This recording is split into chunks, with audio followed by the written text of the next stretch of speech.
देखिए शंका की कोई दवा नहीं है,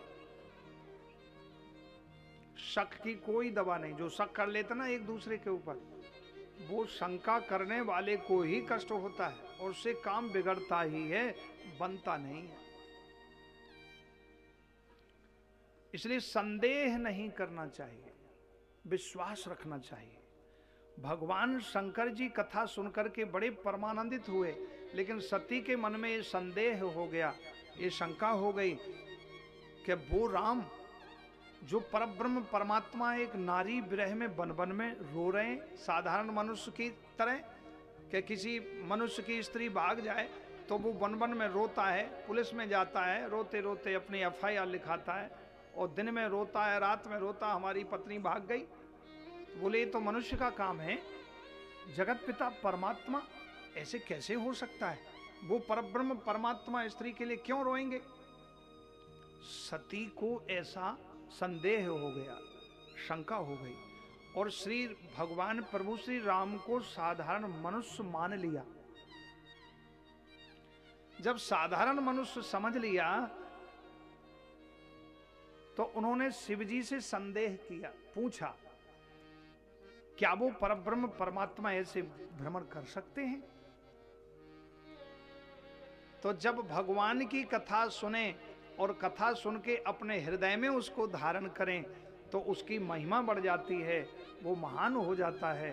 और कथा सुन करके यदि कथा में शंका रखे, संदेह रखे कि ऐसा नहीं हो सकता, तो उसका दर्जा ऊंचे से नीचे हो जाता है।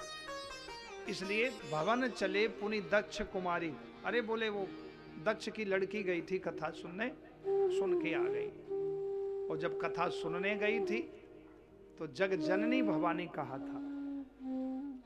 भगवान के प्रति उन्होंने संदेह रखा और संदेह का कोई समाधान नहीं।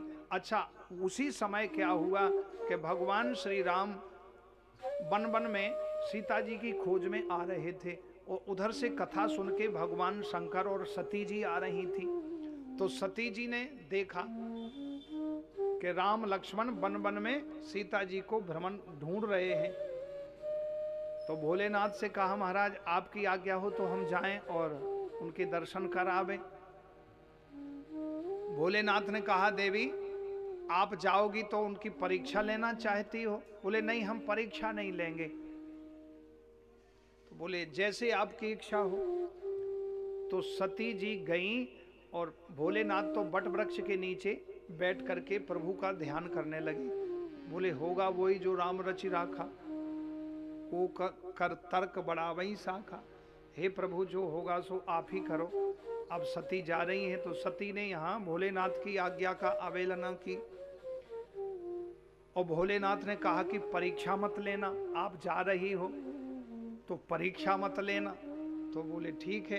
तो वहां जाके उन्होंने और भोलेनाथ की बात को नहीं माना, तो वहां जाके परीक्षा ले ली। क्या? राम लक्ष्मण आ रहे थे सीता जी को वन वन में भ्रमण ढूंढते हुए, तो सती जी ही सीता का रूप बन के प्रकट हो गई वहां। जैसे ही सीता का रूप धारण किया कि देखें ये हमको पहचानते हैं कि नहीं, साधारण मनुष्य होंगे तो हमको सीता मान लेंगे, लेकिन परब्रह्म त्रिलोकीनाथ भगवान राम हैं, इसलिए राम को तो सब पता था। तो उसी समय सीता के भेष में जो सती थी, तो राम जी ने सती जी को प्रणाम किया और कहा कि हे माते तुम अकेली वन में भ्रमण कर रही हो, कहां वृषकेतु भगवान हमारे ईश्वर वृषकेतु भगवान शिव जी कहां हैं? हे मां मैं आपको प्रणाम करता हूं। विपिन अकेली फिर अहीं किसी हेतु। इस प्रकार से आपके चरण कमलों में हम वंदन करते हैं। जब ऐसा कहा तो सती को एकदम से बड़ा अंदर से संकोच हो गया और उनको गिलानी हो गई कि ये मैंने तो बहुत बड़ा अपराध कर दिया, अपने स्वामी शिव जी की बात को नहीं माना, और फिर उन्होंने हमें मना किया था कि परीक्षा मत लेना, तो फिर भी मैंने जानबूझ के परीक्षा ली। अब जब परीक्षा ली तो मैंने बहुत बड़ा अपराध किया, ये तो साक्षात परब्रह्म है, राम तो साक्षात ईश्वर हैं। थोड़ी देर में भगवान श्री राम ने उनकी शंका का और समाधान कर दिया। चारों तरफ सती जी को राम सीता के दर्शन हो रहे हैं, चारों तरफ जहां दृष्टि डालें वहां राम सीता का दर्शन हो रहा है। एकदम से उनको प्रभु राम जी की इस दिव्य माया का दर्शन करके भ्रमित हो गई और संकुचित भाव से पुनः वापस आई और भोलेनाथ को प्रणाम किया। भोलेनाथ जी ने पूछा, देवी मेरे ईश्वर इष्ट से आप दर्शन करके आई हैं, तो कैसा लगा? बोले महाराज बहुत आनंद की अनुभूति हुई।